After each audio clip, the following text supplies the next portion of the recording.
veel suuremas teadmatuses, kui meie siin täna. Alustas kunagi Koidula, alustasid kunagi Feelman, Kreutzwald, alustas Kristjan Jaak. Meie teame palju rohkem, kui teati siis.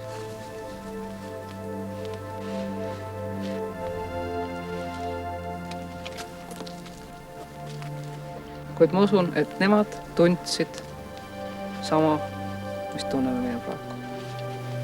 Ja ma tahaksin meie kõigi nimel siin täna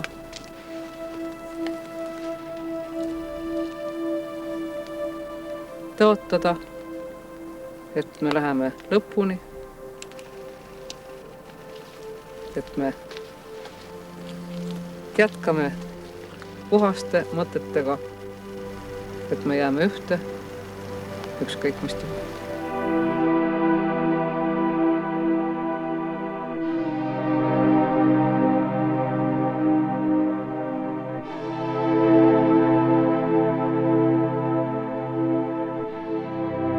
Igal kevadel algab Eestis 5. aastaaeg. Maa vabaneb talvevangist, ojad kannavad sulavee jõgedesse. Jõed tõusevad üle kallaste. Luhtedest ja madalatest metsaalustest saavad mõneks ajaks uued jõed ja järved. See on tõusuvesi. 1988. aasta kevad algab Eesti looduses samamoodi. Kuid rahvale tuleb see kevad teisiti. Esimest korda ajaloos saab eestlastest endistki tõusuvesi. Hingesügavustes varjuva vabadusiha ning uue lootuse kandjana sünnib rahvarinne.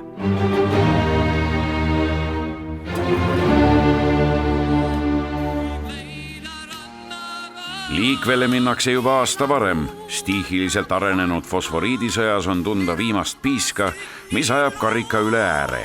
Emotsionaalse vormi sellele annab Tartu muusikapäevadel Eesti toonaste parimate poplauljate esitatud Alo Mattiiseni Ei ole üksi ükski maa. Teab loodusvaim, teab isamaa, meil tuleb üksteist aidata.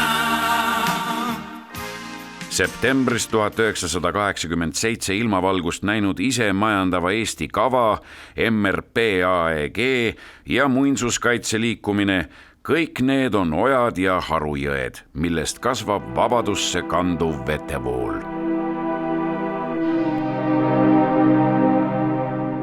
Kusagil ja kellegi poolt peab see vool aga saama oma sängi ning kaldad. Rahvas jääb seni manipuleeritavaks massiks, kuni teda ei seo ühine eesmärk, liidrid ja teadmine, et igaüks on selles liikumises tegija. 1980. keskel uue liberaalsuse lipulaevaks tõusnud ajakirja Vikerkaar toimetajana ristub mu tee noore filosoofiaõppejõu Edgar Savisaarega. 1987. aasta sügisel Vikerkaares ilmunud Savisaare esseedes Võitlus mõtteviisi pärast ja edasimineku alternatiivid laotakse tulevase rahvaliikumise ideoloogiline alusmüür. Liikumise organisatsiooniline ambitsioon mõjub jahmatavalt. Savisaar pühendab mind sellesse jaanuaris 1988, ühel Tallinna lähedasel metsavälul. Tunnen end haaratuna salaühingusse, ehkki kõik järgnev on kavandatud avalikkusena, millist Eesti pole kunagi varem näinud. No Rein, näita nüüd, millise tamme külge siin tuleks panna ükskord tahvel, mille peal on tekst. Siin kohtusid 1988. aasta jaanuaris salajaseks vestluseks Edgar Savisaar ja Rein Veidemann, et alustada Nõukogude võimu kukutamist Eestis. Ja vaat seda tahvlit ma muidugi panna ei oska ja ei oska ka suunatada. Ainult mälus on see, et see oli tõesti üks niisugune välu ja muidugi lumi, kogu see see jõudmine siia ja see sõit kuidagi tundus tõesti niisugune väga müstiline. Alles hiljem sain ma teada, et Savisaarel ongi kombeks just nimelt inimeste pealt proovida oma lähedalt sõprade või võitluskaaslaste pealt proovida mingisuguseid ideid, mainimata sealjuures kordagi rahvarinnet. See oli muidugi juba väga õigeaegne ettenägelikkus, sest tõeline vajadus tekkis sellise vormi järgi ju alles pärast loovliitude pleenumit, kus lajatati kõik välja ja rahvas oli valmis sööstma, tegutsema. Igale normaalselt arutlevale inimesele aga paistavad Ždanovi juurdelõikustöökoja räpakad traagelniidid Eesti kokkuõmblemisel Nõukogude Liiduga igal sammul piinlikult silma. See oli ikka ühiskonnas nagu üldine laine tõus oli suur ja seepärast see laine, ta paratamatult tähendas seda, et inimesed olid valmis, inimestel oli tunne, et on vaja koonduda, on vaja koos hakata nüüd tõesti tegutsema ja seepärast see läkski nii kiiresti. Nii et tõepoolest see oli niisugusel tõusu hetkel ja nii või teisiti ta oleks tulnud. 13. aprillil on Eesti Televisioonis järjekordne Mõtleme veel saade. 2 stuudios 10 inimese vahel toimuvat vestlust juhatavad Hagi Shein, Rein Järlik ja Felix Undusk. Teiste stuudiokülaliste hulgas istuvad Savisaar, Valk ja juriidilise ajakirja peatoimetaja Lembit Koik. Mõtleme veel on nendel kuudel populaarseim telesaade, mida jälgivad otsepildis 100 000 silmapaarid ja kuhu saab sisse helistada. Saate teises osas üllatabki Savisaar nii saatejuhte kui ka vaatajaid rahvarinde moodustamise üleskutsega. Üllatusena ei tule see Heinz Valgule, aga ka Marju Lauristinile, keda saate 2,5 vaheajal on Savisaar oma kavatsusse pühendanud. Siis me arutame edasi vahetu demokraatiaga seotud küsimusi, tema toimemehhanismi, otsime valupunkte ja ilmselt igal ühel teist on see kõige valusam enda jaoks sõnastatud. Olge hea. Minu arvates on praegu ikkagi põhimine küsimus, millest tuleb lähtuda ja mis tuleb üles tõsta, see on rahvarinde loomise küsimus. Siis, kui oli teada, et see 13. aprilli saade on, enne seda, kui me arutasime Edgar Savisaare mitme teisega, siis oli seal ka küsimus, ma mäletan, kas Savisaarist ehita selle, et kas oleks õige aeg ka nüüd see sõna välja ütelda rahvale. Ja tõesti oli niisugune tunne, et see aeg on küps, aga mingit konkreetset plaani ei olnud. Aga siis, kui see saade juba käis ja me istusime kodus Peeter Vehalemaga ja vaatasime seda saadet ja siis meil oli juba niisugune tunne, mis kohe rääkisime, et huvitav, kas nüüd jõutakse selline, kas sõna öeldakse välja. Ja kui ta siis tuli seal päris lõpus niiviisi, siis oli nagu juba niisugune nagu selgus, et nüüd midagi tõesti nagu hakkab nihkuma. See idee oma olemuselt oli niisugune, et kui teda kas või osaliselt oleks võimalik reageerida, siis ta oleks võimeline võtma maha pingeid, mis hakkasid kasvama üsna olulisel määral.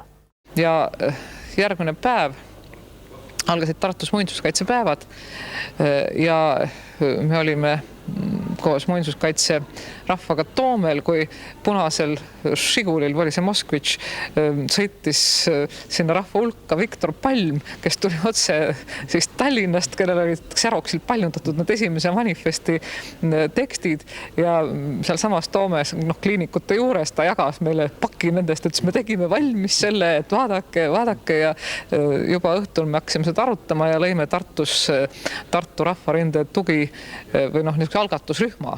Esimestel sekunditel pärast seda, kui ta ütles, ma sain aru, et see on äärmiselt oluline idee ja me hakkasime kõik rääkima, et pärast seda saadet me läheme ja teeme selle asja algatuse ära. Järgmine päev Tartusse tuli stuudios õige mitu meest küsima ja kõigepealt tänama, et nüüd lõpuks saame siis selle asja ära teha, just kui oleksid kõik mõelnud seda, ma ei tea, võib-olla et mõtlesid ka. Aga et nüüd isegi üks pakkus, et kui on raha vaja, et mul natuke raha on ja ma võin rahaliselt toetada ja kõik sellised asjad. Ja nähtavasti see nišš oli olemas, sest me teame, et oli neid inimesi, kes rääkisid kogu aeg neid õigeid sõnu. ja istusid selle eest kinni, aga kõik ei olnud selleks valmis ja inimestel oli vaja mingit organisatsiooni, midagi, kus kaasa lüüa, kus nad ei pidanud kartma, et nad lähevad kinni või need arreteeritakse või need hakatakse vedama ülekuulamisele. Ja see, et see sündis nüüd saates, mis oli äratanud tähelepanu ja millest nad olid leidnud kinnitust ja tuge oma mõtetele, see julgustas neid. Minu arvates on praegu ikkagi põhimine küsimus, millest tuleb lähtuda ja mis tuleb üles tõsta, see on rahvarinde loomise küsimus perestroika toetuseks. Sellel on 2 põhjust. Esimene põhjus on selles, et praegu ikkagi tuhanded inimesed, kes ühelt poolt on väljas komsomoliast, kes ei ole samal ajal parteiliikmed, aga nad tahavad ikkagi näidata initsiatiivi poliitikas ja riigiasjade ajamisel, on valmis ühinema uutmise ümber. See on üks põhjus. Ja teine põhjus on selles, et me ilmselt ikkagi saame praegu lahti sellest illusioonist, nagu oleks võimalik pidurdusmehhanismist jagu saada ratsaväe rünnakuga.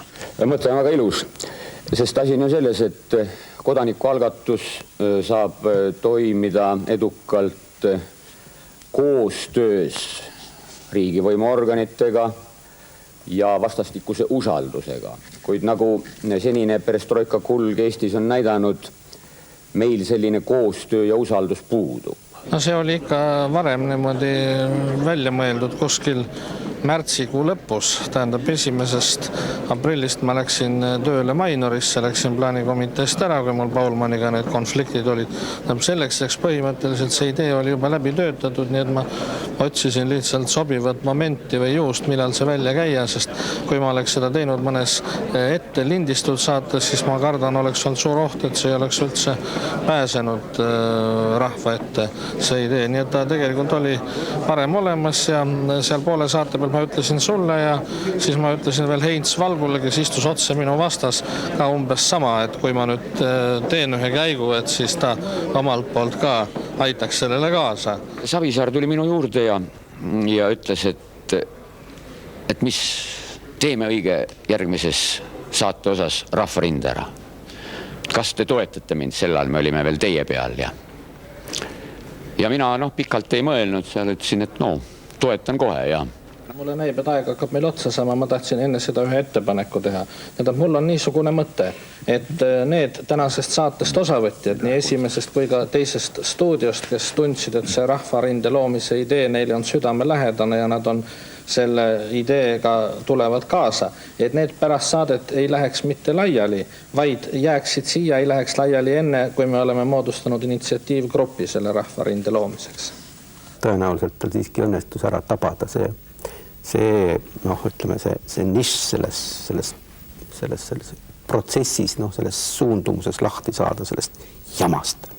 Ja ma arvan, see oli tema suur hetk, see oli tema õige idee ja mitu aastat veel ta suutis vedada seda sealt välja ja võib-olla ta sai sel hetkel kõige paremini aru, kui rahvast taha ei oleks hakanud, aga hakkas. Veel samal ööl moodustatakse Telemajas rahvarinde algatusrühm. 15. aprillil liitub initsiatiiviga Tartus moodustatud grupp Marju Lauristini ja Viktor Palmi juhtimisel. Tulevase liikumise peamine telg saab sellega paika. Õhtul seal üleval, kui oli vaja alla kirjutada paberile ja kõigepealt oli vaja see paber koostada. Edgaril olid mingisugused asjad kirjas tõenäoliselt, aga ma näen, et seda on redigeeritud, minu käekirigi on seal peal. Meie allkirjad on seal all, järelikult kõik mehed said endast üle, mõned mehed alla ei kirjutanud, mõned teadlikult, mõned sellepärast, et nad ei saanud ööseks jääda. Ma tean, et järgmisel või ülejärgmisel päeval tuli see paber toimetada nii Kadriorgu kui Keskkomiteesse ja mina sellega siis tegelesin ja siis tuli. Hendrik Toome etteide oli konkreetne, et miks te mind ja miks te EKP Keskkomiteed varem ei informeerinud sellest? Tegite. Nad oleks siis kaasa tulnud. Meid informeerinud, seda ta ei kommenteerinud, mis siis oleks olnud. Ta ütles seda niimoodi, siis mul oleks palju lihtsam seda asja Karl Vainole selgitada. Kõige rohkem kannatada sai EKP just nimelt rahvarinde pärast. Esimene süüdistus, natsionalism, siis edasi hiiliv kontrrevolutsioon Rahvarinde eksport teistesse liiduvabariikidesse. Järgmistel nädalatel levib Rahvarinde sõna kulutulena üle Eesti. Ajalehed, uudistesaated raadios ja televisioonis kirjeldavad toetusavaldustest. 42 aastat Nõukogude režiimi ülistuseks korraldatud 1. mai rongkäigus ilmuvad esimest korda loosungid, millel avaldatakse toetust mitteparteilisele liikumisele. Meenub piibli avalause ja sõna sai lihaks.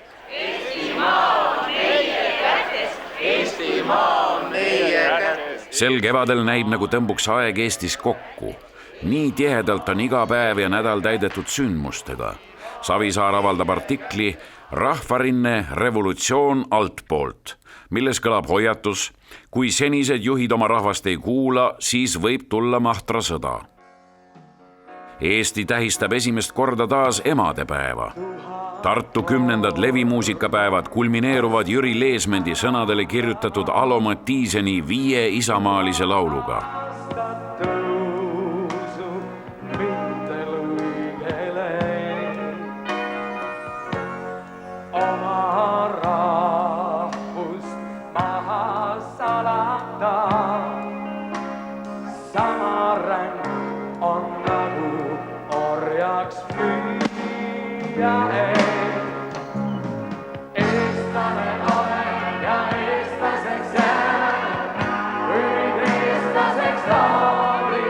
Neljateistkümnendal mail alustab Kergetööstuse ministeeriumi juhtimise teadusliku uurimise keskuses Mainor, mille eesotsas on Ülo Pärnits, tööd Rahvarinde algatuskeskus.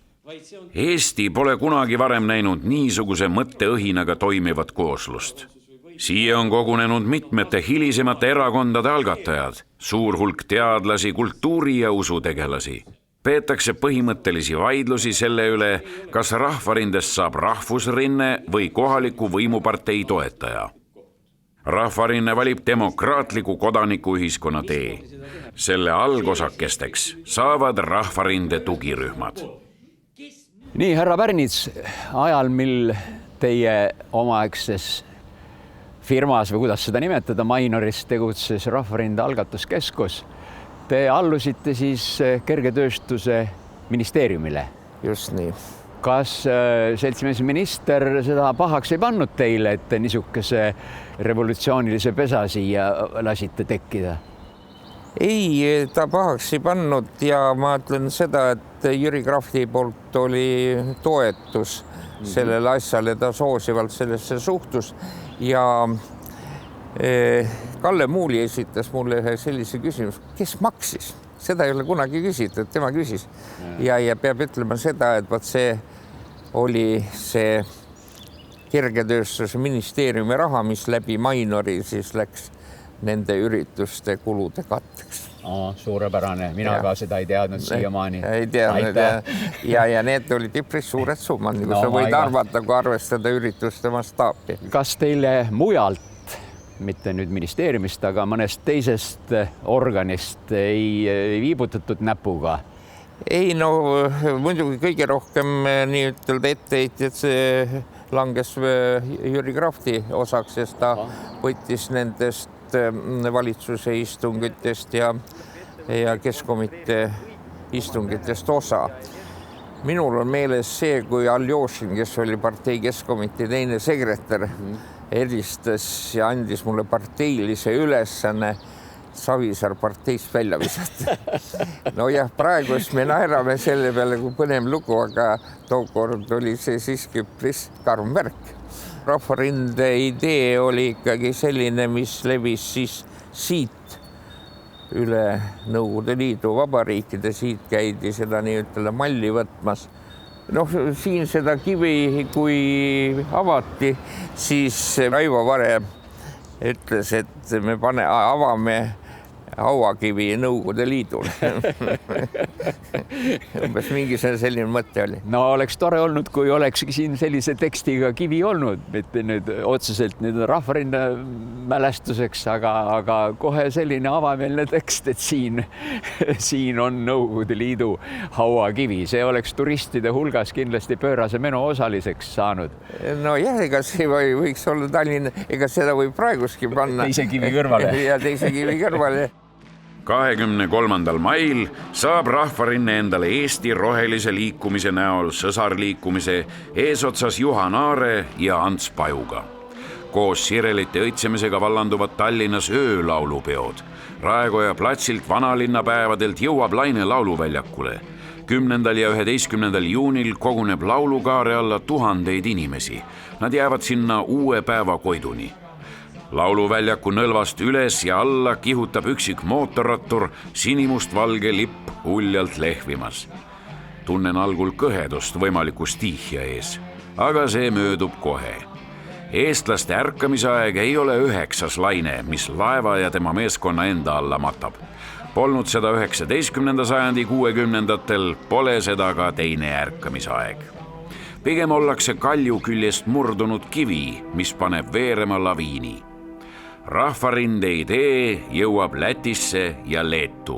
Sünnib sild Moskva demokraatidega.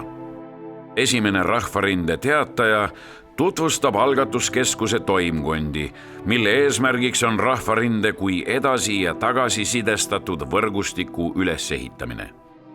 Juuni algul kujuneb esimene vastasseis valitseva režiimi ning selle truu teenri Karl Vainoga.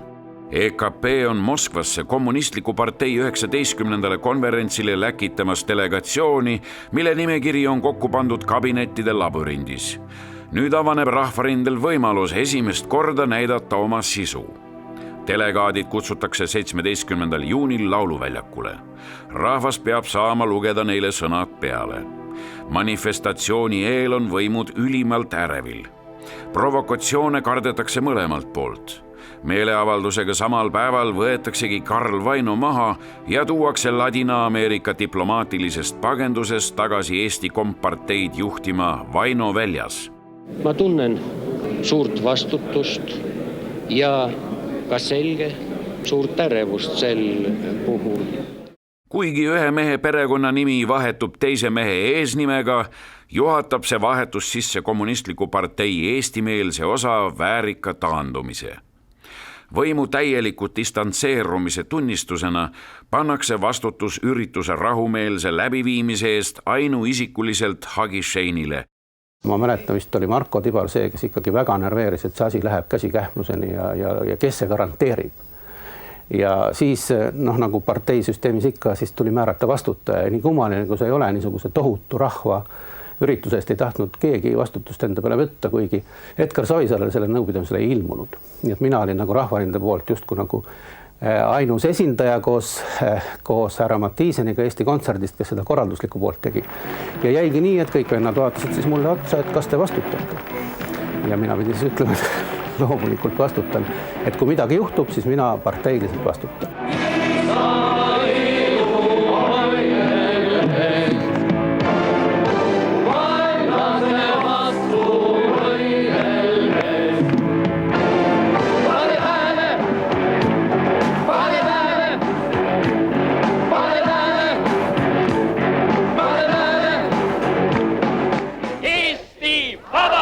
Sel päeval sünnib ka Rahvarinde turvateenistus, mida hakkab juhtima Andrus Öövel. Kelle idee oli Rahvarinde turvateenistuse loomine? Raske öelda, võib-olla sinu. Ei olnud. Kes sulle selle kärbse pähe pani? Võib-olla oli see hoopis toonane siseminister Marko Tibar. Isegi. Kes kutsus minu kui sellel ajal spordiselts Dünamo kaadriosakonna ülema enda juurde ja ütles: Andrus, kui teie seda korda ei taga, siis mina seda luba ürituse korraldamiseks ei anna. Ja sa pead aru saama, et 97% miilitsast on muukeelne ning tema kaasamine või miilitsa kaasamine oleks korrarikkumiste provotseerimine, mitte nende ärahoidmine. Ja võib-olla sealt sai idee alguse kutsuda kõikidest tugirühmadest tõsisemad mehed ja niimoodi pandi alus, ma julgen väita, Eesti ajaloo kõige intelligentsemale julgeolekuteenistusele, mis koosnes valdavalt liidu alluvusega ettevõtete direktoritest, peainseneridest ja muudest inseneridest. Ja need mehed tegid asja ära. Ei, need olid soliidsed poisid, ma mäletan, kui mina siia lauluväljakule tulin ja nägin seda uhket rivi käelintidega. Eesti mehed alati olid harjunud nägema siin Vene soldateid ja miilitsaid laulupidude ajal, kes korda pidasid ja nüüd järsku vaatad esimest korda pärast 45 või ma ei tea mitut aastat. Eesti mehed turvavad seda sündmust. See oli uhke tunne. See oli tõesti uhke tunne. Ma usun niimoodi, et täna on seda raske mõista, aga tollel ajal panna see valge käeside endale käe peale oli peaaegu kangelastega. Me võime öelda, et from zero to hero, sest need olid kõik mehed, kelle üks, teine või kolmas pereliige oli õnnistatud 25+5 võimalusega Nõukogude Liidu avarustes veeta kas ekskursiooni korras või mis muu iganes korras. Ja nad teadsid täpselt, mis võib juhtuda homme. Aga nad julgesid. Imestan siiani seda vaos hoitud, ent taganematut jõudu, mida hoovab Eesti ajaloo suurimale poliitilisele meeleavaldusele kogunenud 150 000 inimesest. Alo Mattiisen on koos Jüri Leesmendiga kirjutanud kogunemise puhuks lihtsa ühislaulu Vaid ühist hoides, millest saab sügisel rahvarinde hümn.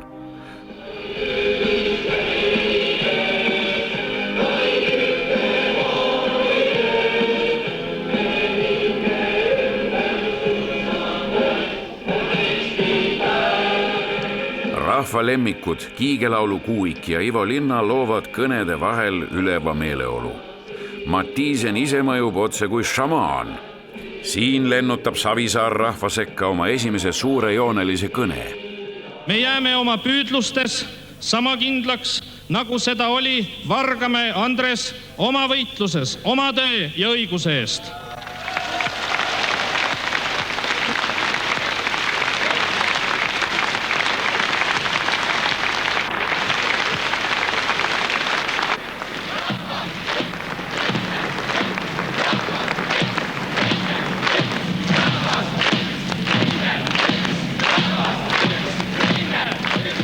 Meie oleme rahvas. Meid võib armastada, meid võib karta ja meid võib vihata, aga meiega peab arvestama.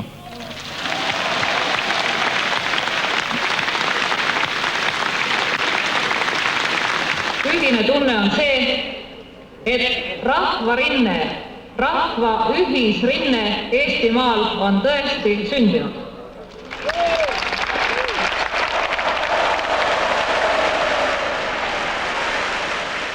Rahvarinne loob ennast ise. Rahvarinne kasvab, ta jääb püsima. Kõlavad juba enne asutamiskongressigi liidriks tõusnud Savisaare lõpusõnad. Mulle ei jää muud üle, kui tunnistada Jaroslav Hašeki surematu teose eessõnas väljendatud mõtte paikapidavust. Suur aeg nõuab suuri inimesi. Heinz Valk kuulutab nädal pärast meeleavaldust, et laulev revolutsioon on alanud.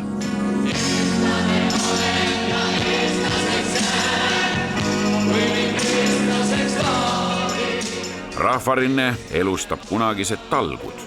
Rahvusraamatukogu ehitamiseks vajatakse voolu. Lähima alajaamani on 1,5 kilomeetrit. Kuna masinaid pole, siis saab loota vaid kätejõule. 28. juunil koguneb kaablikraavi kaevamisele 4000 inimest. Mahun oma labidaga vaevu ühtsesse rivvi. Minu kõrval rügav Rein Ruutsoo on välja mõelnud kahemõttelise loosungi. Siin õõnestab rahvarinne.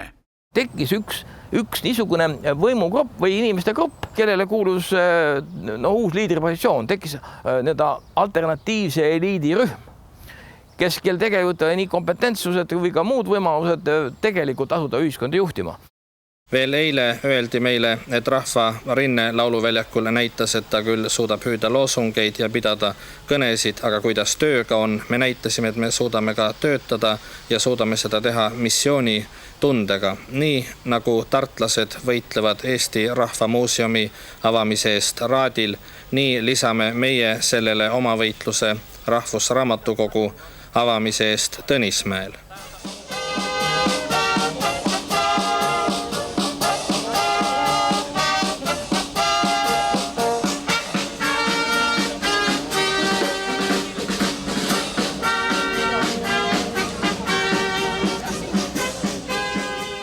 Meie väljendame selle vaba tööga esmakordselt.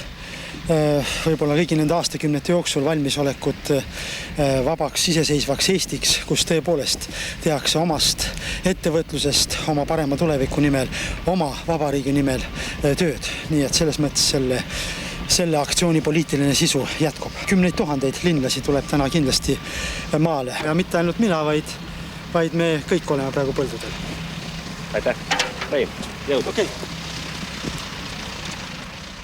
Augusti lõpul kogunevad linnahalli tuhanded inimesed nõudega avaldada Molotov-Ribbentropi pakti salaprotokollid. Kohal on mõjukas ajaloolane Moskvast, Juri Afanasjev. Rahvarinde poolt Tallinna linnahallis korraldatud poliitilisel koosolekul Stalini poliitika Eesti öeldi sama, mida aasta eest Irvepargis. 1940. aastal Nõukogude Liit фактически оккупировали Балтикumi. Если мы будем по-прежнему скрывать горькую правду истории, мы так и не обретем свою собственную общественную идентичность. Vastasjõudki konsolideeruvad. Interliikumisest saab impeeriumi 5. kolonn Eestis. Гражданство получат не все. Наряду с законом о выборах, который уже часть людей отстранил от политической жизни. То есть часть людей не сможет избирать, другая часть не сможет быть избранной. Вот. Сейчас нам добавят еще закон об эмиграции. Täna teame seda, mida aastaid tagasi teadsid vähesed.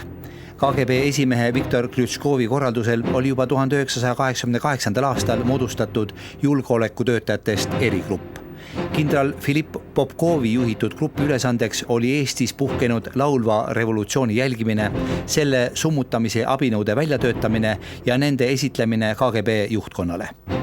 Kindral Popkov külastas korduvalt Eestit ja kohtus Tallinnas laborijuhataja Jevgeni Koganiga. Pool aastat pärast Rahvarinde sündi tekkiski Eestis Interrinne, kommunistliku impeeriumi püsimise eest võitlev rahvaliikumine. Moskva tagurluse käepikenduse töökollektiivide ühendnõukogu vastu organiseerib Rahvarinne Eesti-keskseid ja meelseid ettevõtteid ühendava töökollektiivide liidu, mida valitakse juhtima hilisem ülemnõukogu spiiker Ülo Nugis. Augustis-septembris tegutseb Vikerkaare toimetuse ruumides palavikuliselt Rahvarinde programmi toimkond, mida juhatab teadusfilosoof Ülo Kaevats. 100 ettepanekud vajavad süstematiseerimist, resolutsioonid kirjutamist. Tõesti algatuskeskuses sai minu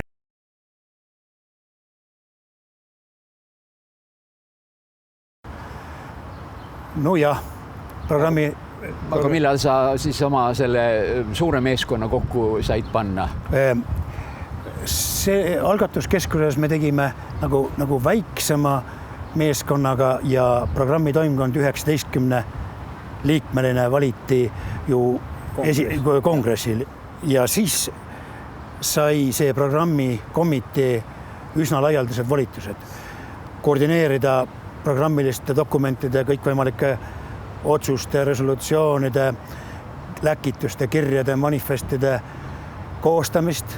Neid koostasid muidugi laiemalt kõik eesseisuga alates abistada ja koordineerida ka regionaalsete ja valdkondlike programmide tegemist. Neid tuli üsna palju. Programmikomitees olid Arvo Junti, Peet Kask, Rein Ruutso, Jaan Kaplinski, kadunud Ülle Aaskivi ja paljud teised. No seal olid väga tuntud nimed kõik koos, jah? Ja need inimesed olid aktiivselt ka mitte ainult programmikomitees 11 19 olid Eesti Kongressi saadikud, 5 olid Ülemnõukogu liikmed. Programmikomitee esimehena võtsin mina süstemaatiliselt osa eestseisuse tööst ja nii et funktsioone ja tööd jagus laiuti. Rahvarinde asutamiskongressi emotsionaalseks sissejuhatamiseks tullakse taas lauluväljakule. Mõte Eestimaa laulust sünnib kohe pärast juuli kogunemise õnnestumist.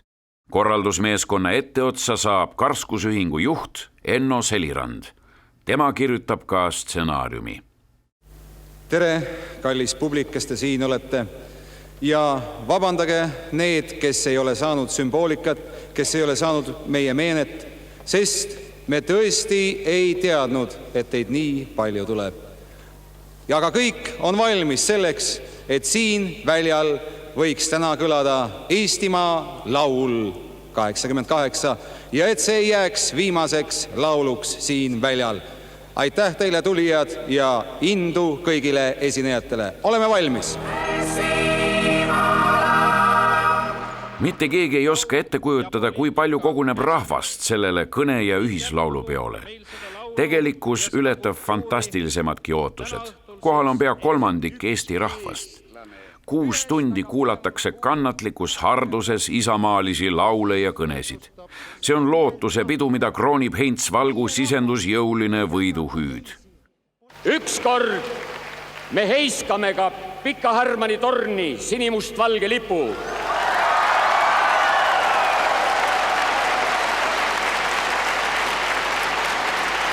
Ükskord me võidame nii kui nii.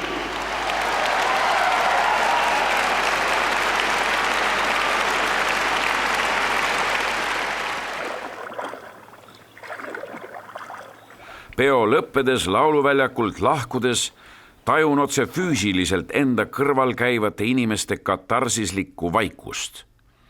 Välisajakirjanikud kajastavad Eestimaa laulu rahumeelse protestina Nõukogude keskvõimu vastu. A new form of popular communism, allying the Estonian Communist Party with the demands of the local people and taking up their grievances with Moscow.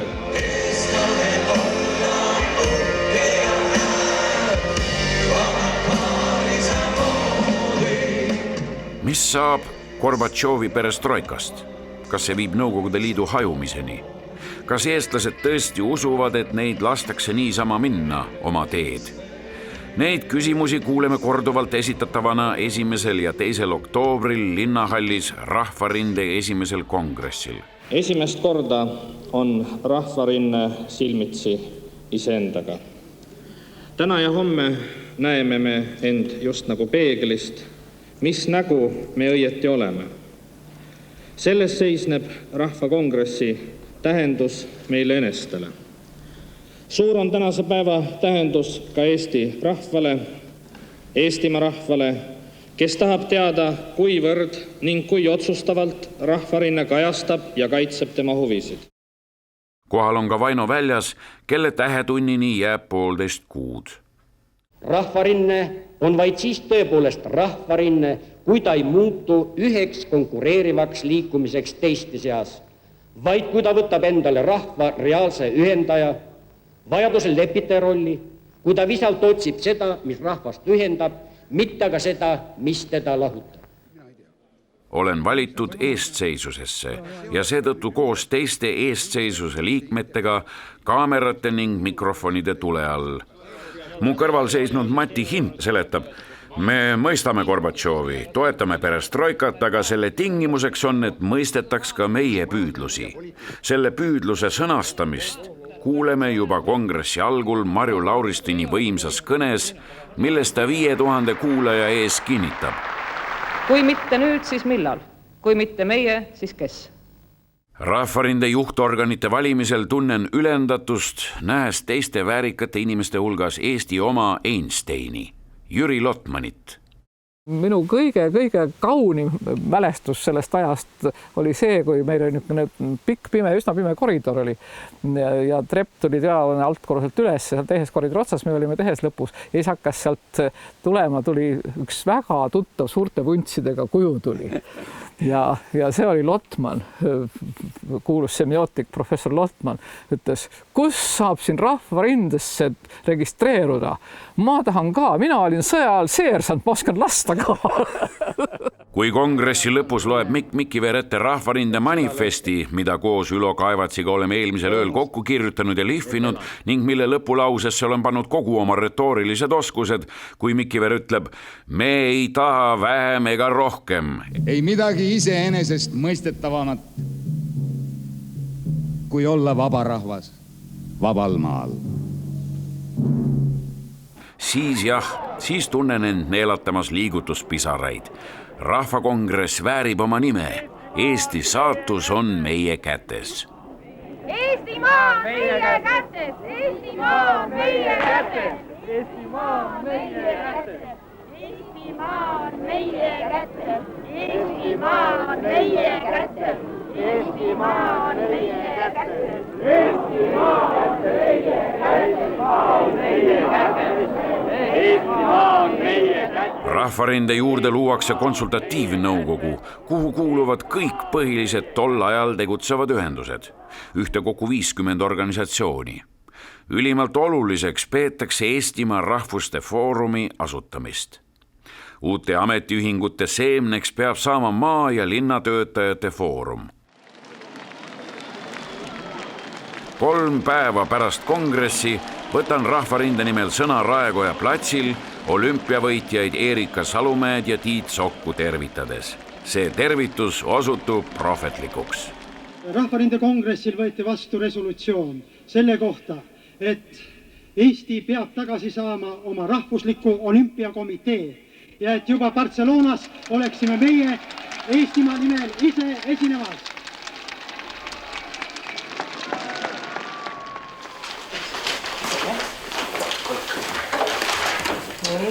Me oleme siin siis Rahvarinde eesseisuse nimel ja toome meie ülemnõukogule palve, et fikseeritaks Rahvarinne kui Eesti NSV poliitilise süsteemi osa.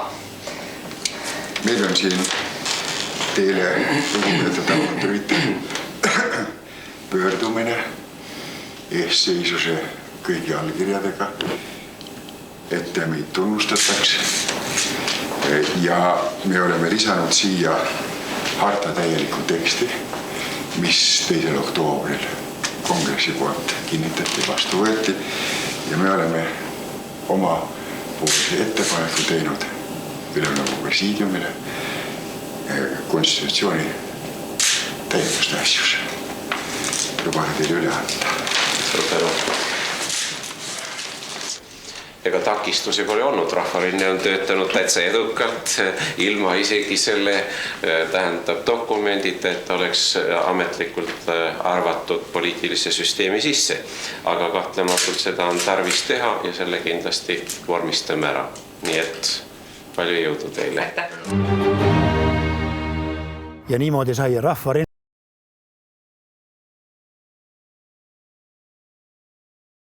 see ametlikult registreeritud ja kellel oli kandidaatide, saadikukandidaatide esitamise õigus, kompartei domineerimise olenemata sellest sõltumatud. Ja see oli ka tegelikult kogu niisugune sõlmpunkt, mis võimaldas demokraatliku opositsiooni taktika järgi järk-järgult võita valimised, esitada oma kandidaadid, võita valimised ja lagundada ka kompartei, sest nüüd tekkis alternatiiv tulla nimekirjadesse, mis ei olnud kompartei poolt enam domineeritud ja see impeeriumi lammutamise ja kompartei ainuvõimu lõhkumise tee osutus ülimalt edukaks. Vormistamine organisatsiooniks ei tähenda Rahvarinde endasse sulgumist. Vastupidi, see on nagu paisuv universum. 10. kuupäeval meil ei ole praegu veel mingit kindlust, kuidasmoodi saadikud, Eesti NSV Ülemnõukogu saadikud asja võtavad ja kui meil see raadio või teleülekanne on lõppenud, siis me hakkame üldse sellest nagu praktilise küsimuse selles suhtes arutama. Tallinna vanalinnas uue tänava ühe maja katusekambris sisse seatud Rahvarinde kontor on küll ahtake, aga toimib nagu Smolnõi tütarlaste instituut bolševike mässu ajal. Mul on meeles ühed Rootsi ajakirjanikud olid siin pikemat aega, vist lausa nädal aega olid Tallinnas ja filmisid igal pool ja siis nad rääkisid, et millegipärast see meie peakorter tuletas neile hirmsasti meelde solidaarsuse oma Gdanskis. Ütles, et täpselt samasugune kogu aeg edasi-tagasi tormati niisugune meeletu intensiivne elu kees, palju habemega mehi jooksis uksest sisse välja ja igal pool kuskilgi midagi tehti, kus intervjueeriti, kus oli mingisugune kiire nõupidamine, telefonid helisesid, ühesõnaga neile hirmsasti see meeldis ja nad ütlesid, et vaata huvitav, et niisugused suured revolutsioonid on mingil moel sarnased, et nad just tõmbasid paralleeli solidaarsuse ja meie Rahvarinde vahel. Aga noh, kui juba tööks läks, siis ju ma tahan sinu käest teada saada, et mäletad see esimene eesseisus, seda nimetati dotsentide eesseisuseks, kuna peaaegu kõik olid dotsendid. Ja sina olid seal ainukene niisuguse jaheda mõtlemisega majandusmees. Kas sul tuli nende humanitaaride liiga kõrgeid mõttelende ja kauneid illusioone natukene jahutada, talsutada ka? Noh, ei oska nii öelda, vaevalt küll. Eks me olime ju poliitikas tol ajal kõik nii-öelda esimest korda ja alustasime nullist, eks ole. Ise õppijad, jah. No kui ma tagantjärgi mõtlen, siis meie hulgas oli 2 inimest, kes oskas poliitiliselt mõelda. No, sa tead isegi, et Edgar Savisaar ja Marju Lauristin. Ja loomulikult, jah. Ülejäänud me alustasime ikka nii otsast. Kõik juba need hilisemad sündmused juba mõeldi välja siin samas, siis Pööningul. No eks siin tehti ideoloogiat, see on küll õigus. Meie ideoloogia sai kokku lepitud ikkagi eesseisuse koosolekutel siin. Selles mõttes see on mälestusväärne koht. Sest see, mis siin välja mõeldi, see randas ju uude Ülemnõukogusse rahvarindalaste kaudu igasuguste eelnõude näol. Loodud oli ju ettekujutus, eks ole, sellest, missugune see riik on, eks ole. Ja see oli ka rahvani viidud. Meie õnneks oli meil ju ka oma häälekandja. Rahvarinde teataja ja pärast Vaba Maa. Ja noh, andsime ajalehte välja. Väga kitsastes oludes, aga iga nädal tuli ajaleht. Paistab, et kõik läks kuidagi väga libedalt, eks ole. Noh, rahvas tuli ja tegi, eks ole, õhinnaga ja saavutati tulemused. Ei läinud ju kõik nii lihtsalt, eks ole. Ja meil oli ju ikkagi võimuga ju tõsiseid probleeme ja me olime ju vastandunud tolleaegsele kõigile tolleaegsetele võimustruktuuridele, eks ole. Ja siin oli võitlust ju küll ja küll, eks ole, sest ega sa võisid ju nõuda, aga ei tehtud. Ja sa pidid, eks ole, asju ajama selle õigussüsteemi piirides legaalsete vahenditega, kavalalt kohatigi, aga ma arvan, et me saavutasime väga palju ka võimuvõitluses, mis ju ka välja ei paistnud, eks ole. Ja, et siia sai see tahvel pandud, nüüd on ikkagi asi ära märgitud ja pole karta, et unustas see vaju. Pinge kasvab. Moskva plaanib Nõukogude Liidu põhiseaduse muudatusi. Kuigi see on olnud režiimi formaalne ja propagandistlik akt, tahetakse sellestki eemaldada võimalus lahkuda liidust lepingulisel teel. Rahvarinne vastab sellele allkirjade kogumisega. Muudatuste tegemise vastu on 861 987 inimest. Olukord on väga kiiresti küpsenud kriisisituatsiooniks. Stsenaarium on niisugune. Rahvarinne kuulutada natsionalistlikuks liikumiseks, EKP juhtkond kuulutada selle natsionalistliku liikumise nii-öelda ripatsiks või toetajaks. Nõutakse, et Eesti Keskkomitee ja Ülemnõukogu võtaks vastu vastava siis hoiaku samuti, tunnistaks, et ta on toetanud nii-öelda konstitutsiooni vastast tegevust ja esitatakse edasi juba selge üleskutse selleks, et vabariigis seataks sisse nii-öelda kord, normaliseeritaks olukord sisevägede julgeoleku ja väljastpoolt tulnud, siin on öeldud, parteilis valitsuskomisjoni abil. Novembris pöördub fookus Toompeale. Edgar Savisaarest on saanud asendusvalimiste käigus ülemnõukogu saadik. Rahvarinne pääseb mõjutama seni vaid esindusfunktsiooni täitnud kvaasiparlamenti. 16. novembril tuleb arutusele otsus Eesti NSV suveräänsusest. Selle sisu on sama, mis Rahvakongressi resolutsioon enesemääramisest. Eestimaa edasine areng peab toimuma suveräänsuse tingimustes. Võtmeroll läheb nüüd Vaino Väljase, Arnold Rüütli ja Indrek Toome kätte. Kui ülemnõukogu siis võttis Vaino Väljase oskuslikul juhtimisel selle deklaratsiooni vastu, siis ma tajusin, et see Eesti rahvas oskab nagu integreerida või endaga kaasa võtta ka neid teisi, olla ise üksmeeles ja olla õige asjast väljas. See ongi Vaino Väljase tähetund, kui ta oma autoriteediga mõjutab poolt hääletama Eesti NSV põhiseaduse ülimuslikkust Nõukogude Liidu suhtes. Aastakümned hiljem on paljud ajaloolased ja poliitikud üksmeelel, et just sellest hetkest algas impeeriumi lagunemine. Moskva muidugi tühistab otsuse. Ülemnõukogu presiidiumi esimeest Arnold Rüütlit alandatakse kogu Nõukogude Liidu ees, sest tühistamine kantakse üle Kesktelevisioonis. Saaremaalt pärit Rüütel talub seda sama stoiliselt, nagu ta kauged esivanemad ristirüütlite mõõga ees. Тут мы должны видимо, прямо, принципиально, по-дружески сказать нашим эстонским товарищам, что они допустили серьезные ошибки. Aga kes sul aitas pärast seda suveräänsusdeklaratsiooni algteksti lihvida ja... See lihvimine käis mitmes toas ja mitmes ruumis.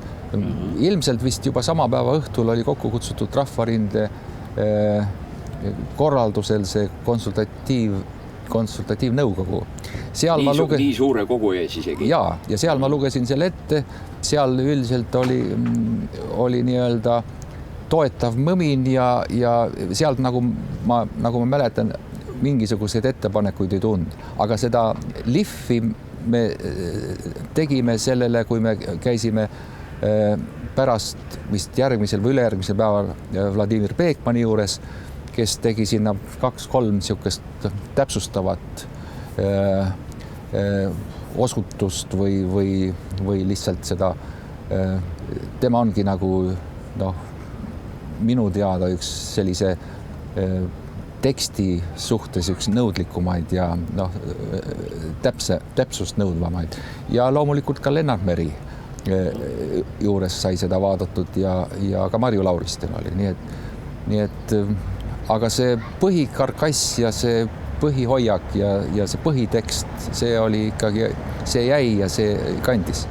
Samm-sammult, meeter meetrilt liigub Rahvarinne peaeesmärgi suunas. See on nagu köielkõnd. Nüüd sellest tänasest päevast, sellest, mis siin saalis toimus 5 minutit, 10 minutit tagasi, võime öelda, et mitte enam meil ei ole teine enesetunne, meil on teised seadused. Meil on teine konstitutsioon, meil on tegelikult teine riik. Samamoodi liigub oma maa peremeheks saamise poole 19. sajandi Eesti talurahvas. Vahepeal võidetaksegi kätte oma riik, aga kaotatakse see põlvkond hiljem. Kuigi riiklikult juriidiliselt pitseeritud Tartu rahuleping kehtib, pole mingit kindlust, et seda ka tegelikkuses õnnestuks teostada. Sellel pinnal areneb vaidlus eestlaste radikaalsema poolega. Algul Rahvarinde enda mõttekodades, seejärel juba kodanike komiteede liikumisega. Läheb täide see, mida Savisaar ühel eestseisuse istungil meile ütleb. Iga Rahvarinde astutud samm teeb vastuolu selgemaks. Meie asi on hoida dialoogi avatuna nii kaua kui võimalik. Tunnen end tõesti otse kui alasi ja haamri vahel. Enamgi veel. Surmapattudes süüdistab Rahvarinnet nii Interrinne, Moskva impeeriumimeelsed, aga ka 1990. aastal kokku tulnud Eesti Kongressi juhtkond. Alt kulmupilk saadab meie tegemisi NLKP pantvangis olev kohalik kompartei. mind hämmastab ja rusub, kui palju valet, demagoogiat, vandenõuteooriaid, kadedust, tõusvat kiusu ujub nüüd pinnale. 1989. aastal lõheneb vabadusliikumine kaheks, nii nagu see juhtub sajand varemgi. Selles nõukogude ühiskonnas rohkem aktiivsed olid nad siis koorilauljatena või kunstnikena või ülikoolis või kus mujal või ka näiteks tootmisjuhtidena ja nii edasi, aga olid kah nii-öelda eestimeelsed. Need tulid rahvarindega kohe ja see oli rahvarinde tuumik, eks ole. Ja need, kes tundsid ennast pigem siis sellises nagu kogu aeg sellises selgelt vastanduvas positsioonis ja ei olnud nagu selle Eesti NSV aegse ühiskonnaga ennast kuidagi sidunud. Need leidsid kohe endale selle kodanikekomiteede ja muinskaid selle väljundi. Ja see oli tegelikult loomulik, see ühiskond, totalitaarne ühiskond niiviisi jagas inimesed tegelikult. Võiks öelda, et ühiskonnas olid ühel pool inimesed, kes ka kehvas olukorras uskusid ja lootsid mingile võimalusele, mingite paremate aegade tekkimisele ja teises pooles olid kibestunud, kes nagu enam õieti midagi ei lootnud ja sellepärast võib-olla Ma ei ütleks niiviisi, ma ei ütle, kui ma tean neid inimesi, kujutan ette neid, nad ei olnud kibestunud. No aga ERSP-s näiteks oli ikka väga palju kibestunud. ERSP-s oli väga palju kibestunud, aga eks rahvarindes oli väga palju kibestunud inimesi. Lihtsalt me teame, kui suur osa Eesti rahvast oli kibestunud. Ja tegelikult minu meelest see oligi rahvarinde esimene see väga suur roll, et ta sellele kibestumisele leidis nagu mingisuguse rohu või tähendab, andis mingisuguse võimaluse positiivseks nagu usu taastekkimiseks. See oli ju see suur murrang. Et ka need inimesed, kes olid tõesti kibestunud ja tundsid, et mitte miski ei aita, eks ole, et see on üks lõpmatu äng, eks ole. Et nendel äkki tekkis tunne, et õhku tuleb, eks ole. Õhku tuleb, nii. 1989. aasta algab siiski paljulubavalt. Ülemnõukogu võtab vastu keeleseaduse. Taas on rahvarinne näidanud oma mobiliseerivat jõudu, kogudes ligi 300 000 allkirja seaduse toetuseks. Keeleseaduse tegemise ajalugu on üks väga näitlik õppetund sellest, kuidas vastutöötamine Eesti iseseisvumisele algas kohe ja kõigis võimalikes liinides.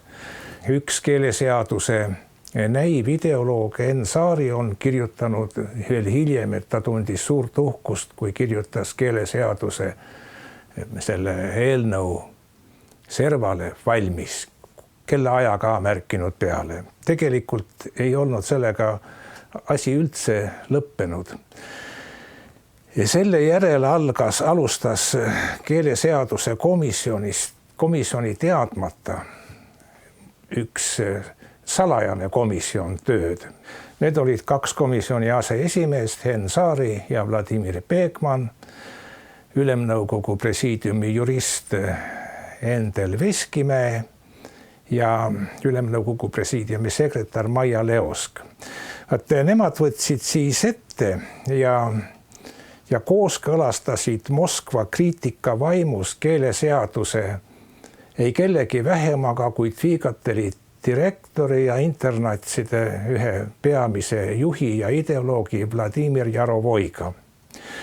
See on nii dramaatiline värk, et see väärib peaaegu filmi. Selles olid niisugused muutused näiteks, et kui selles ametliku komisjoni tekstis oli, et Eesti NSV tagab eestikeelse hariduse kogu oma territooriumil, siis selles salavariandis, mis taheti sokutada Ülemnõukogu istungil saadikute laudadele, nagu oleks see keeleseaduse komisjoni poolt tehtud tekst.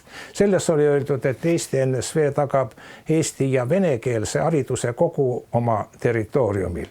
Keeleseadus kaotas igasuguse mõtte selle variandiga. See oli siis asi, millest niinimetatud minu meelest jutumärkides isamaalased hakkasid siis kinni, kuidas rahvarinne ja keelekomisjon on reetnud eesti keele ja keegi ei tahtnud midagi teada, et vahepeal oli tehtud juba internatside keeleseadus, mida taheti panna hääletusele täieliku pettusena. Erinevate tõekspidamiste kiire vahetamine ja mitmete asjade mahasalgamine, aga see polnudki nii väga haruldane nähtus tol ajal, sest võtame kas või sellisegi näite, teatavasti oli Lennart Meri Rahvarinde esimese volikogu liige ja osales, ma mäletan isegi koos oleme ja sina paljudel Rahvarinde meeleavaldustel, kuid miks pidi aastaid hiljem Lennart Meri Andreas Oplatkale antud mammutintervjuus tõdema, et ei, tema pole kunagi olnud Rahvarindega seotud.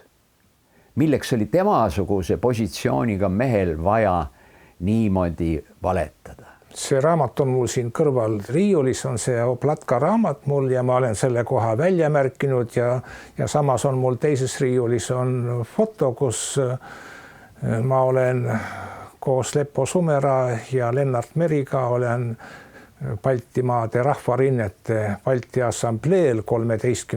mail 1989 Sakala keskuses, mida nüüd kahjuks enam ei ole ja Lennart Meri kuulus seal Balti Assamblee iseseisvustaotlusdokumentide redaktsiooni komisjoni ja tema suust tuli see juriidiline termin ex-tunc.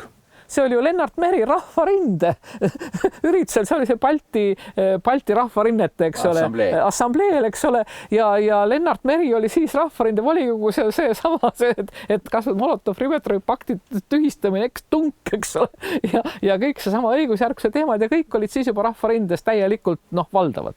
Algusest peale on tühised need Molotovi ja Ribbentropi paktiga seotud aktid. Algusest peale õigustühised. Nii et Lennart Meri osa Rahvarinde tegevuses 88-89 on tegelikult märkimisväärne. 88 Rahvarinde asutamiskongressil juhtis ta ju seda tulede ja tõrvikute mängu Raekoja platsil Eestimaa on meie kätes.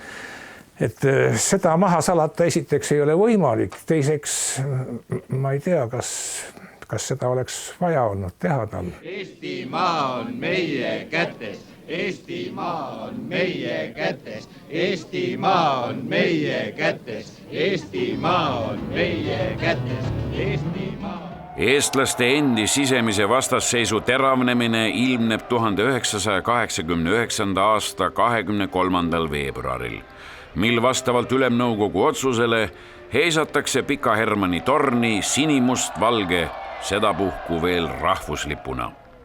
ERSP korraldab vastumiitingu Raekoja platsil. Interrinne heiskab üleliidulise alluvusega tehaste katustele protestiks punalipud. Puhkeb lippude sõda. Kui me panime sinimustvalge lippu Pika Hermanni torni, missugune sõda selle ümber käis. Mart Kadastik, Postimehe peatoimetaja, kirjutas mingi 3-4 artiklit, kus ta mind selle eest süüdistas ja hukka mõistis ja ta ei olnud sugugi mitte ainuke. Ega kõigi selliste sammude puhul olid ka vastulöögid. Rahvarinne otsustab osaleda täie jõuga NSV Liidu rahvasaadikute kongressi valimistel. Meile saab selgeks, Eesti vabanemise võtmed on Moskvas. Olen üles seatud saadikukandidaadiks Põhja-Tallinna ringkonnas. Minu vastaskandidaat on interliikumise üks juhte Jevgeni Kogan. Rahvarinde valimismeeskond annab endast parima, aga pean endale tunnistama, et sõjatehaste ja Kopli liinide vastu ma ei saa. Ühel valimisüritusel autokastis kõnet pidades loobivad Kogani toetajad mind tomatitega. Kogan osutubki valituks. Tookord Rahvarinne juhtkonnad teadsid väga hästi, et seal peab olema võimas Rahvarinde löögirusikas. Tegemist oli tõelise võitlusega. No ja siis meid jaotati erinevates ringkondades, sest nüüd oli juba välja kujunenud siin Eestis meie selgeks vastasjõuks Interrinne. Sinuga olemegi sel kohal, kus oli veoauto ja sellest oli hoolitsenud. Mul oli oma valimismeeskond, Pelgulinna selts oli taga, oli puhkpilliorkester ja puhkpilliorkester mürtsus ja rahvas tuli poest välja. Mikrofon oli autokastis ja mina kui siis rahvarinde saadikukandidaat pidin autokasti lavale astuma, aga minu vastaskandidaat oli kõikvõimas Jevgeni Kogan, kes nagu ka sinule aasta hiljem oli samuti vastaskandidaat. Nii et ja minu elektoraat olid muidugi üksikud eestlased, aga põhiliselt ümbruskonna vene keelt kõnelevad inimesed. Ja siis, kuna oli kevadine aeg, võib juba ütleme siis ka umbes samamoodi, olid saabunud Moldaaviast esimesed tomatid Moldaaviast. Ja kõik ja kuulajate hulgas olid muidugi väga nii-öelda rinnakad vene naised, võib-olla ka mõned eesti naised, ma ei tea seda, aga niipea kui ma sinna kasti hüppasin ja ma ütlen, et ma isegi eesti keeles ja ma rääkisin vene keeles samuti, sest et see oli kohane, kui sa tahad ka oma valijaid saada, sa pead rääkima nende keeles, mida nad mõistavad. Ja siis lendas siit samast seltskonnast poe poolt lendas ilus punane Moldaavia tomat minu suunas. Nii, aga see ei olnud selles mõttes mõni lääne komöödia, et trummimees oleks selle kinni püüdnud. No aga lõppkokkuvõttes ju Rahvarinne ikka võitis nüüd valimised võimsalt. Ma mäletan, kas 36 kohta või 37 midagi ja Intret pääses ainult 8. Nii et see oli ikka täiesti seljavõit, kui nii võib öelda. See oli Rahvarinde esimene seljavõit avalikes, ausates ja laiapõhjalistes kõikide reeglite järgi toimunud valimistes. Võitlus kandub nüüd Moskvasse, kus Viktor Palmi, Marju Lauristini, Edgar Savisaar, Endel Lippmaa, visa selgitus ja lobitööga saavutatakse MRP salaprotokollide olemasolu tunnistamine ning tühistamine. Kui me olime seal Moskva kongressil, me olime kõik selle nii-öelda demokraatlikus fraktsioonis, kõigi üks siht oli see koloss laiali lagundada. Ja see oli nagu siis see Rahvarinde tee. See iseseisvus, eks ole, läbi selle, et ka tehed kõik saavad iseseisvaks. See oli selge, et Gorbatšov on lõpuni Balti iseseisvus vastu. Kui Eesti on olnud kunagi rahvusvaheliselt liidripositsioonil, oli ta seda Kremlis, on Lauristin hiljem meenutanud.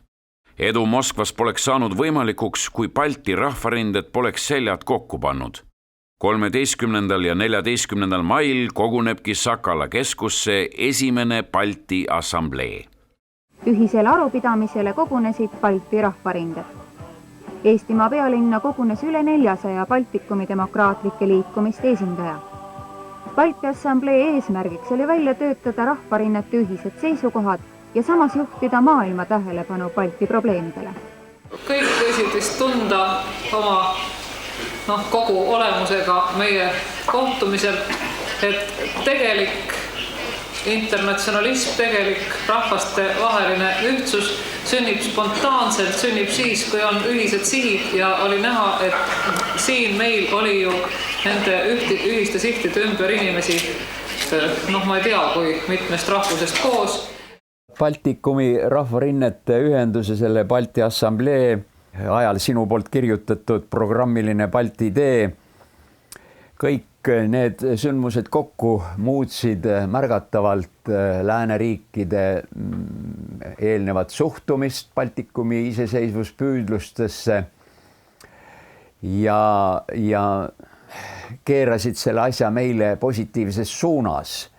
Mingi tähelepanu sellel tõesti oli, sest et selle Balti assamblee ajal peetud kõnes Raekoja platsil, selle kõne ja selle tribüüni pildiga sattusin ma Ameerika tippajakirja Time kaanepildile.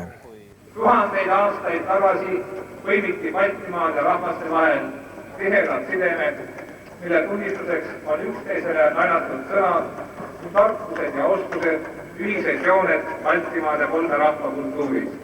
Balti assamblee selline programmiline tähtsus oli, et seal 3 Balti rahvarinnet koos deklareerisid, et nende eesmärk on täielik, ei midagi muud kui täielik poliitiline iseseisvus, mis tuleb saavutada rahumeelselt läbirääkimiste teel NSV Liiduga. Ja et kõik 3 koos ja ei mingit juttu mingitest vahevariantidest, vaid täielik iseseisvus. Ja see on asi, mida praegu ajalugu tahab maha vaikida, et selline deklaratsioon võeti vastu ja muuseas tuletan jälle meelde, et redaktsioonikomisjonis istus ka kadunud president Lennart Meri. Tegelikult oli nii Rahvarinde kui ka kõik tehed liikumised olid enam-vähem samal platvormil. Rahvarinde jõudis sinna muidugi, ta hakkas varem peale. Hakkas varem peale. No veel varem hakkas RSP ja hakkas tehest otsast peale.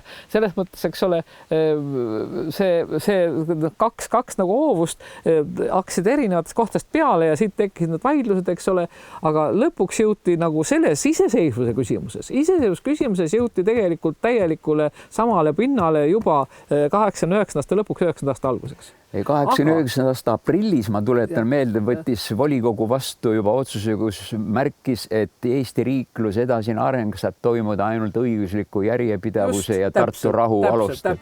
Balti ühtsust kroonib 23. augustil MRP 50. aastapäevale pühendatud 600 kilomeetri pikkune inimkett Tallinnast Vilniusse. Mõtte selliselt meelt avaldada käib ühel eestseisuse istungil välja Savisaar. Pean seda algul hullumeelsuseks, aga neil aegadel tuligi igat hullumeelsust võtta kui normi.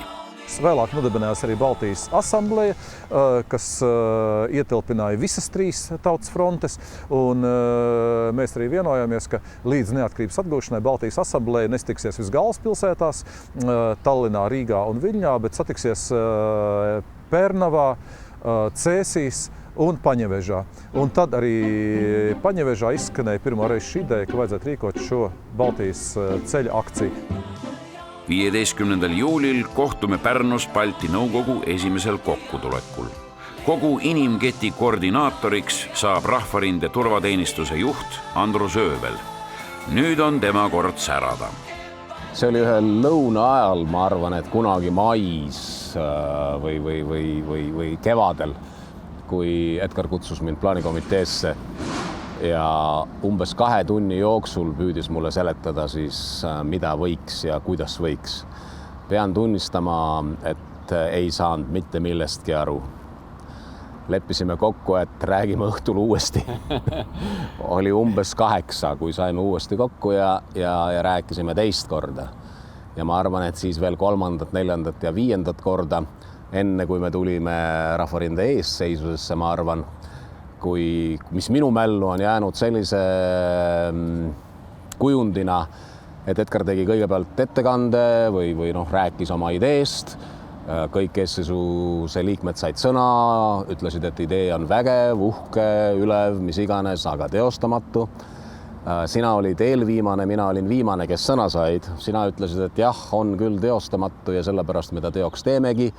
Ja minul oli pärast seda väga lihtne öelda, et kui Valk ütles, et teeme teoks, siis mina teile nüüd räägin, kuidas me selle siis teeme. Ja nii ta läks. Kõik eestseisuse liikmed saavad oma vastutusala. Seisan Balti ketis koos Raplamaa rahvaga. Aga meie hulgas on ka bussidega kohale sõitnud saarlasi ja hiidlasi. Võtkem nüüd veel kõvemini kinni üksteise käest. Otsigem tuge mustalt mullalt, millel me seisame. Sinisest taevast, mis läks lahti meie üle täna, kuigi ta vahepeal nuttis koos meiega ja meie ausate püüdluste valgusest oma südames. Olen kirjutanud regivärsi maagilises rütmis Palve, mida pärast Lauristini kõnet Pika Hermanni tornis kordab 200 000 eestlast Toompealt Eesti-Läti piiril asuva Lilli külani. On üks mu elu tähthetki. Vabandus. Vabandus. Harjust üle järva Tartu Valgamaani. Lääne ja Pärnumaalt Peipsi veereni. Lääne ja Pärnumaalt Peipsi veereni. Saartelt Sakalani. Saartelt Sakalani. Üle vaevadest väsinud Eesti. Üle vaevadest sõdadest väsinud Eesti. Tõuseb meie talve. Vabadus. Vabadus. 20 aastat hiljem kantakse see 2-miljoniline inimkett UNESCO maailmapärandi nimistusse. Aga tol korral järgneb Moskva ähvardus. Toimunu tunnistatakse natsionalistlikuks hüsteeriaks. Liikumiste juhid pidavad seadma ohtu nende rahvaste endi eluvõime. Minu arvates see on üks kõige räigemaid ähvardusi, mis perestroika aastatel meie kohta räägiti ja eks nii mõnedki tõmbasid küüru selga selle peale, aga Moskvas kestis lahing edasi. Teadsime, et kui meil ei õnnestu eesmärki saavutada, siis ootab meid pikk vangipõli ja nimetu kadumine ajavoogudesse. 1990. aastal võtab Rahvarinne sihikule Ülemnõukogu uue koosseisu valimised. Valimisplatvormis kohustatakse valitavat Ülemnõukogu taastama Eesti Vabariigi iseseisvust. Reaalpoliitilistes huvides lisatakse, et see peab toimuma kehtiva õiguskorra raamides. Avaldatakse ka valmisolekut koostööks Eesti Kongressiga. Me oleme siin Vabaduse platsil, et kinnitada taaskord seda, et Eestimaa on jagamatu, et see on meie päralt ja et see on kõigi nende päralt, kes tahavad jagada meiega ühistaatust, mis peab viima meid vabadusse, iseseisvusesse, teiste Euroopa riikide hulka. Maakondade rahvarinnete aktivistid osalevadki kongressi valimiste korraldamisel. Kogen ehmatust, kuuldes, et kunagi oma 30 aasta plaaniga Eestile rahvademokraatliku tuleviku kavandanud väliseestlane Rein Taagepera kutsub 24. veebruaril asutatud Eesti Kongressi kuulutama end kõrgeimaks võimuks ja Ülemnõukogu lõpetama oma eksistentsi. ERSP ja Muinsuskaitse Selts kutsuvadki üles boikoteerima Ülemnõukogu valimisi. 14. märtsil koguneb 10 000 interliikujat miitingule Võidu väljakul. Neid turvab sõjavägi. Õhus on verise konflikti vallandumise võimalus. Rahvarinne ei lase end provotseerida ei paremalt ega vasakult. 18. märtsi valimised võidetakse suure ülekaaluga. 105 saadiku kohast hõivab Rahvarinde nimekiri 44. Olen üks nende hulgast. Erinevalt Läti ja Leedu rahvarinnetest ei saavuta me aga parlamendi enamust.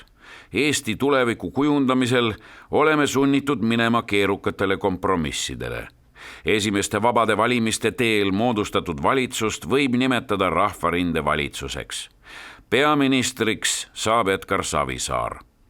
Rahvarinde saadikute algatusel nimetatakse ENSV ümber Eesti Vabariigiks. Parlamendist saab aga Eesti Vabariigi Ülemnõukogu.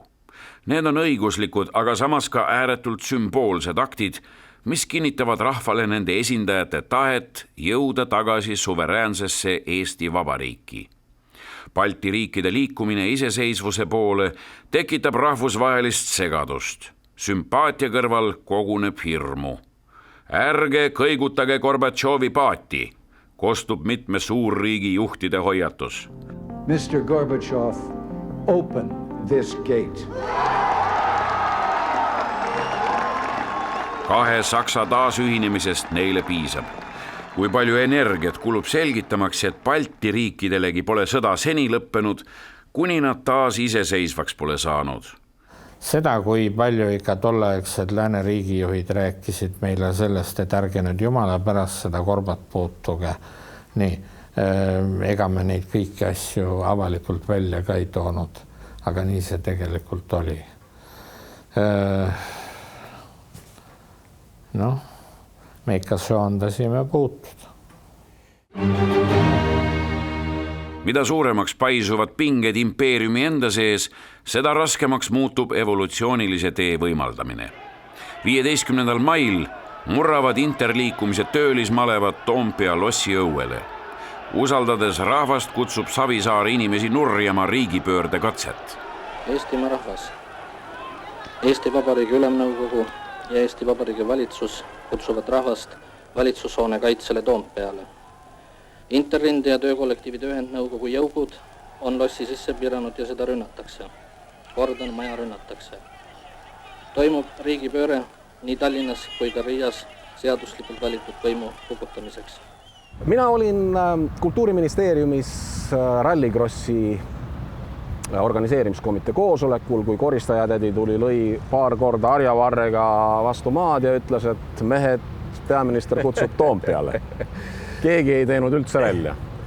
Koristajatädi lõi paar korda kõvemini ja ütles, et Toompeale tuleb minna. Järgmisel hetkel ma mäletan seda, et ma olin Karoliina ees ja siis juba Lossi platsil lükates 2 miilitsat Lossi väravate eest ära ja sisenedes Lossi. Ja mida ma esmalt püüdsin teha, oli just nimelt see, et käivitada seda Rahvarinde turvateenistuses olnud meeste üleskutse süsteemi. Aga nagu ütlesin, me olime oma arvates oma tegevuse lõpetanud ja sellepärast ei olnud ma ka sugugi kindel, et see süsteem toimib. Aga oma suureks üllatuseks kõik need kontakttelefonid, mis minu käes olid ja kust mina oleksin võib-olla mõned kuud tagasi käivitanud meeste toomise ühele, teisele või kolmandale paigale, siis sain ma sealt vastused, mehed juba läksid. Juba enda algatus. Ehk süsteem oli küll nagu lõpetanud tegevuse, aga toimis sellele vaatamata. Toompeale voolab rahvast kokku taas nagu kevadine tõusuvesi. Rahvarinde vägivallata liikumise strateegia leiab õigustust. Ründajad taanduvad.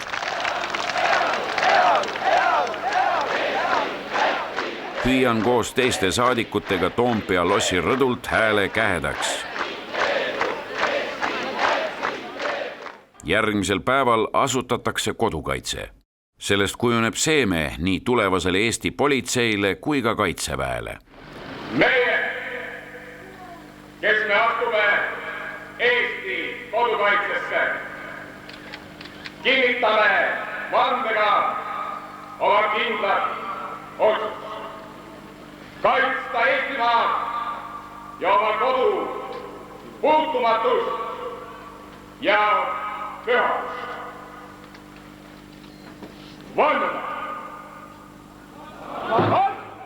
Oktoobris seadustatakse Eesti majanduspiir ning taas luuakse piirivalve. Veel kord tuleb Rahvarindel mobiliseerida massid seni saavutatud kindlustamiseks ja vabaduslootuse säilitamiseks. 1991. aasta jaanuari keskpaiga verised sündmused Vilniuses ja Riias viivad barrikaadide ehitamisele Toompeal. 20. jaanuari meeleavaldusel Linnahallis avaldatakse solidaarsust Moskva demokraatidele. See on oluline, sest küsimus pole enam selles, kas Nõukogude Liit jääb püsima, vaid selles, millal see juhtub ja kuidas varingu alt terve nahaga pääseda. Millal sa hakkasid aru saama, et Eesti iseseisvuse võtmed ei ole Gorbatšovi, vaid Jeltsini lauasahtlis? Jeltsini käed olid vabamad. Temal oli vaja astuda samme, mis talle läänes tagaksid autoriteedi ja ma arvan, et ta natuke käitus sellise mõisahärra kombel, kes kujutas asja nii ette, et tahan, annan neile iseseisvus, ei taha, ei anna. Tema tahtis ja andis. Nii. Sellest oli talle endale ka kasu ju. Absoluutselt, muidugi. Temale oli sellest igal juhul rohkem kasu kui Gorbatšovile. Et ta poliitiliselt käitus õigesti, ainult et eks me ka vastastikku saime teineteist mõnevõrra toetada. Tema oli suure rahva eesotsas, meie Balti rahvad väikesed, aga ikkagi ma arvan, et ka temale oli sellest poliitiliselt teatud toetus, et need 3 Balti rahvast olid temaga seotud. 19. augustil katkeb impeeriumimeelse keskvõimu kannatus. Gorbatšov isoleeritakse ja putšistid kehtestavad eriolukorra. Rüütel ja Savisaar keelduvad käsku täitmast. Pihkva dessantlaste kolonnid jõuavad Tallinna. Rahvarinde saadikud püüavad korrata 24. veebruari 1918 ja kuulutada samal päeval Eesti iseseisvaks. Protsess pidurdub.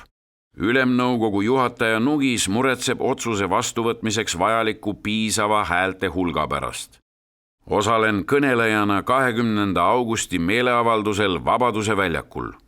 Rünnaku ohule vaatamata on rahvas julgenud seegi kord välja tulla. 19. oli ära, kus me olime Toompeal sinuga ja kus Rahvarinde initsiatiivil pidi tegelikult Eesti juba väljuma Nõukogude Liidus, sest et okupatsiooniväed olid uuesti tulnud ja vallutanud tegelikult juba Lõuna-Eesti ja ka Tallinna. Ja siis 19. see läbi ei läinud, mitu ettepanekut sai tehtud, ka kava oli tehtud. Ja hääli ei jätkunud ja siis võeti vastu otsus, et 20. tuleb avaldada survet, Rahvarinne peab tulema veel kord kokku. Rahvale kutse esitati Eesti Raadio poolt kell 3 öösel, 20. juba. Ja siis ma tea vist iga poole tunni järele seda kutset korrati, et tulla Vabadusväljakule meeleavaldusele. See oli keelatud. See oli keelatud, Melnitšuk, see oli siis Balti sõjaväeringkonna ülem, käis Rüütli juures, ütles, ma saadan tankid peale, kui te teete siin meeleavalduse. Ja no meie sellest ei hoolinud muidugi, sest mäng käis siis juba viimase vindi peal lahtiste kaartidega, kes keda. Ja me tahtsime tõepoolest selle meeleavaldusega survet avaldada, et Ülemnõukogu oma niisugusest kõhklusest vabaneks, sest seal ikka tubli paarkümmend Eesti meelset, kes olid ennast Eesti meelseks tituleerinud, rahvasaadikud kõhklesid, ei julgenud, tähendab. Öeldi ikka, et ootame veel, ei maksa suppi süüa kuumalt, vaatame, kuidas sündmused arenevad, me võime seda uut võimu ärritada ja see lõpeb katastroofiga ja nii edasi, nii edasi. Ja siis need samad ka, kes meiega oponeerisid tollal Rahvarindega üleval, nad ütlesid, et ärge lootkegi, et siia inimesi tuleb. Kõik kardavad, kuna oli teada, et meeleavaldused keelatud, tankidega ähvardatud. Ja kui ma hakkasin Toompea lossist siia alla tulema, mulle veel Andres Ammas kristlike demokraatide hulgast ütles, et tead, Heinz, see kukub teil läbi. 200 vana idekest julgeb siia tulla, rohkem mitte. Ja nii kui ma juba sealt Lossi platsilt keerasin, nii kui see Harjumägi oli ka kõik juba rahvast puupüsti täis. Iga meetri järel peeti mind kinni ja küsiti, no kas te lõppude lõpuks võtate selle iseseisvuse otsuse vastu, miks te seal nii kaua venite, te peate seda tegema.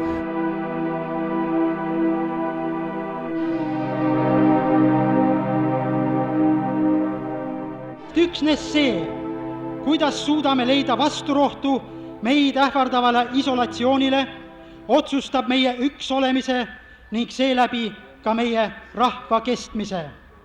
Ei saa murda rahvast, kelle iga liikmel on küllaga iseenda tarkust ja ettevõtlikkust, aga kes saatuslikul tunnil suudab koonduda üheks pereks, nagu mesilased mesipuus. Me jääme ju ühte, tulgu mis tuleb.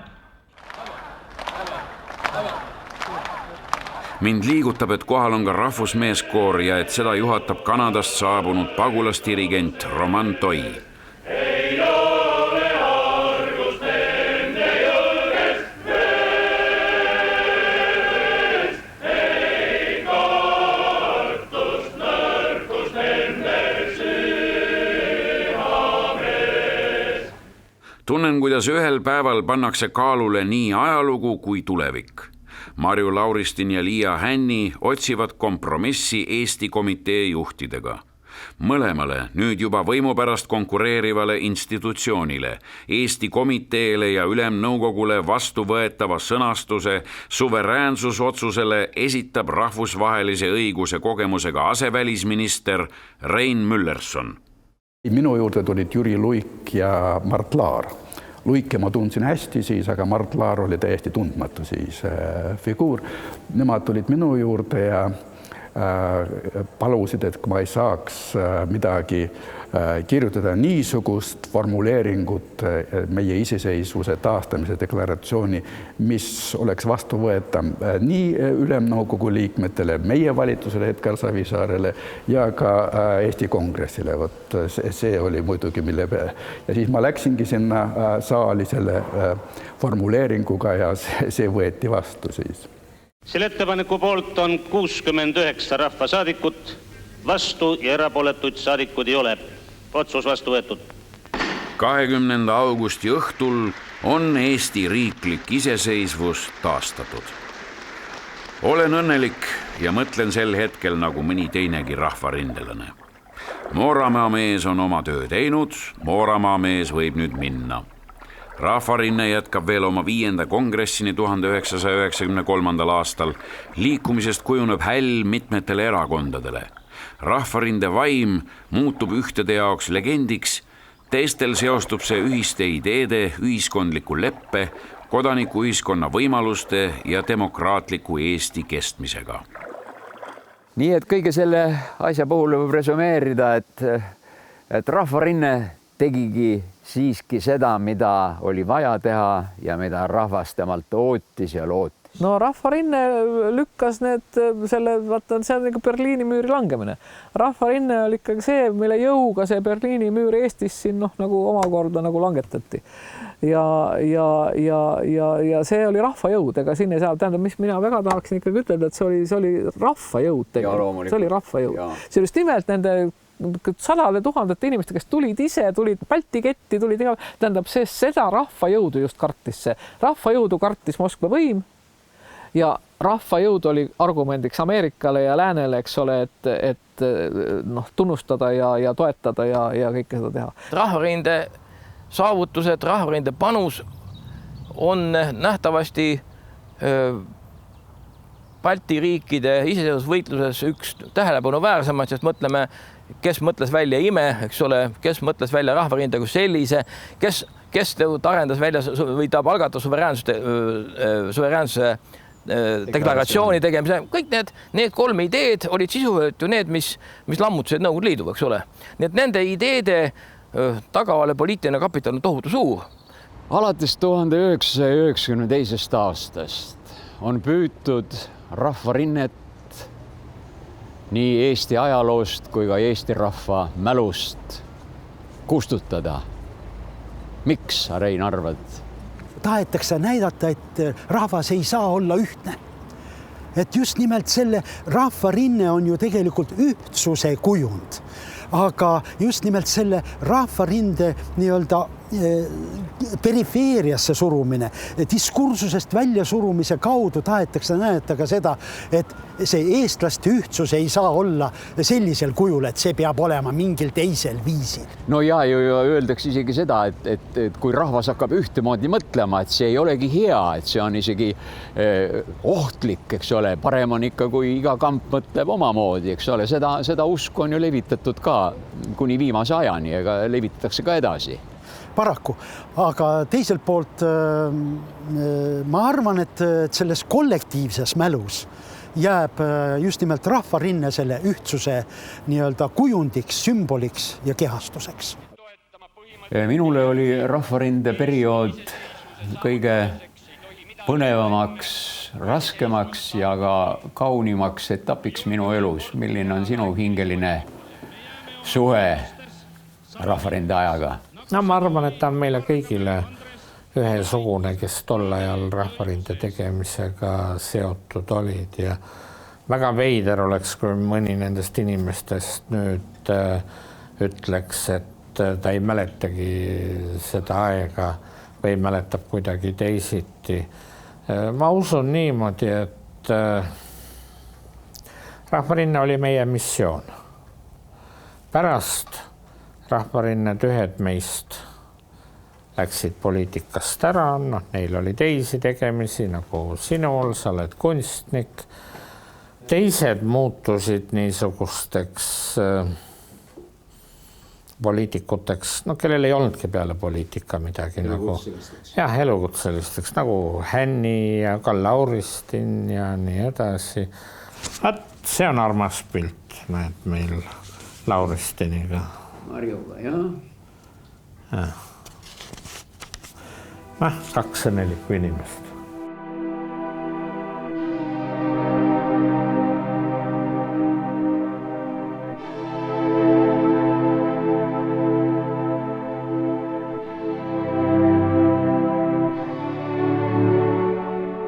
Kui kuigi tunnistan endale, et niisugune poliitiline tõusuvesi ei pruugi korduda ja seda ei tohikski vaja minna, on ometi õnnestav teada, et just niisugusel moel jõudis Eesti tagasi maailma ja iseendasse.